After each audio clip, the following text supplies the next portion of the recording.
ఈరోజు దేవుని వాగ్దానం మార్కు సువార్త 10వ అధ్యాయం 45వ వచనం. మనుష్య కుమారుడు అనేకులకు ప్రతిగా విమోచన క్రయధనముగా తన ప్రాణం ఇచ్చుటకు వచ్చెను.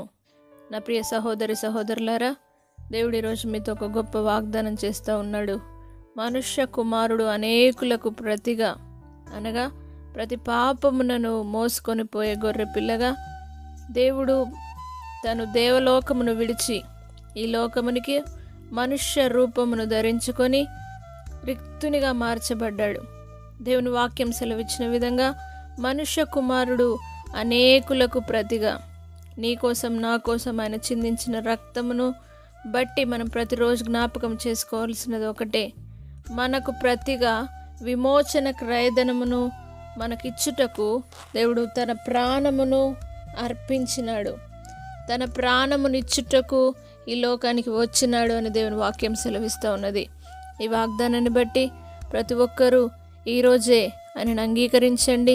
ఆయన నీ కోసం నా కోసం కలువరి సిలువలో భయంకరమైన ఘోర యాతన పడ్డాడు కాబట్టి దేవుని వాగ్దానం సెలవిచ్చిన విధంగా మీకు విమోచనిచ్చుటకు, లోకమునకు విమోచనిచ్చుటకు, లోకంలో ఉన్న ప్రజలకు విమోచనిచ్చుటకు ఆయన విమోచన క్రయధనముగా తన ప్రాణమును అర్పించినాడు. కాబట్టి ఎవరు చేయని గొప్ప త్యాగాన్ని ఆయన నీ కోసం నా కోసం చేశాడు. కాబట్టి ఇదే రోజు ఆయనను రక్షకునిగా అంగీకరించండి.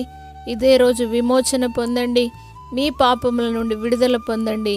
దేవుడు మిమ్మల్ని దీవించి ఈ వాగ్దానాన్ని బట్టి ఆశీర్వదించునుగాక. ప్రార్థన.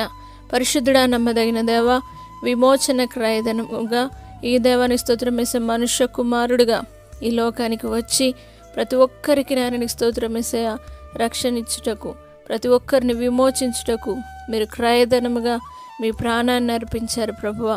దేవ, ఎవరు చేయని త్యాగాన్ని దేవ ప్రతి ఒక్కరి కోసము, పాపులైన ప్రతి ఒక్కరి కోసం దేవ మీరు ఈ లోకానికి వచ్చి నీ రక్తాన్ని చిందించి దేవాని స్తోత్రమేసే ప్రతి ఒక్కరికి విమోచన ఇచ్చుటకే ఈ లోకానికి వచ్చిన నా సర్వశక్తి గల దేవానికి వందనాలు. దేవాని స్తోత్రం. ప్రతి ఒక్కరికి నీ రక్తమును బట్టి విమోచనను గ్రహించండి.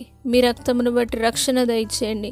మీ రక్తమును బట్టి విడుదలను గ్రహించి ప్రతి ఒక్కరి కుటుంబంలో గొప్ప విమోచన చేత దేవాని స్తోత్ర నిరక్షణ చేత నింపగలరని నజరేయుడైన యేసు పరిశుద్ధ నామమును బట్టి అడిగి వేడుకుంటున్నాము తండ్రి. ఆమేన్.